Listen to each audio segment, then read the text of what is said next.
Le bourgeonne, vous savez que l'été est tout proche.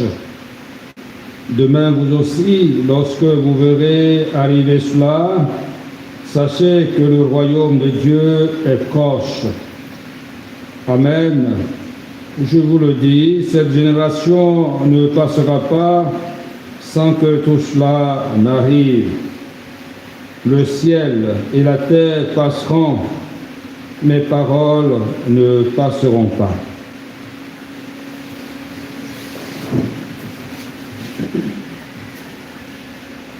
Acclamons la parole de Dieu.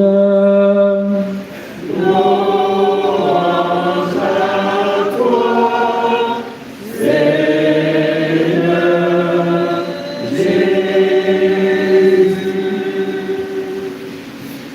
Frères et sœurs, je voudrais vous entraîner dans la méditation de cette parole de Dieu avec trois petites choses. La première est apprendre à lire les signes qui annoncent le royaume de Dieu.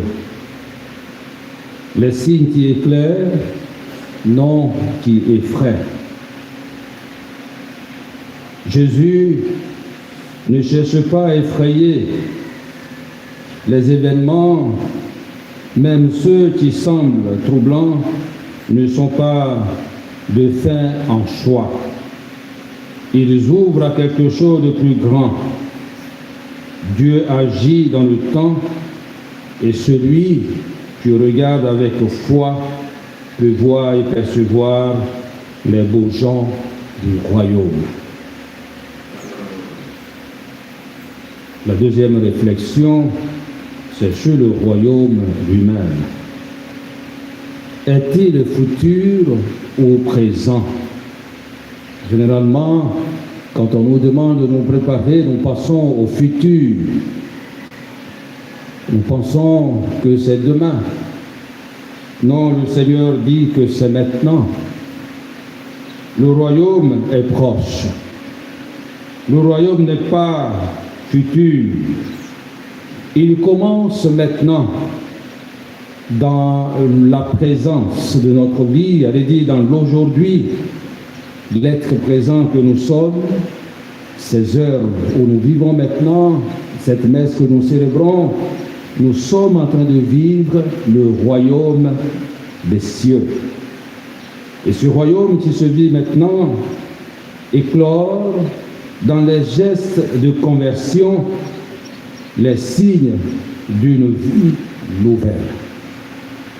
Est-ce que je présente cela au Seigneur? Signe de conversion, signe de vie nouvelle. Si oui, je vis le royaume des cieux.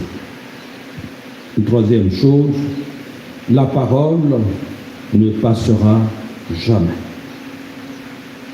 Tout ce qui est créé est fragile et nous le savons tous. Une nouvelle voiture qu'on admire, une maison, bref, même un mari, un époux peut tout de suite passer. Oui, tout ce qui est créé passera, est fragile et voué au changement. Mais la parole du Christ reste solide. Elle est fiable. Elle est fiable. Elle n'est pas à mettre en doute. La parole de Dieu est toujours efficace. Il faut fonder donc sa vie, non pas sur ce qui passe, sur ce qui est fragile, mais sur ce qui dure, sur l'Évangile, la parole de Dieu, Jésus-Christ lui-même. En somme, frères et sœurs, il nous est demandé de garder l'espérance et de rester vigilants dans la prière. Demandons cette grâce au Seigneur pour qu'il nous porte dans notre fragilité et nos limites, pour que nous relévions toujours la tête parce que notre rédemption approche. Cette rédemption est là. Amen.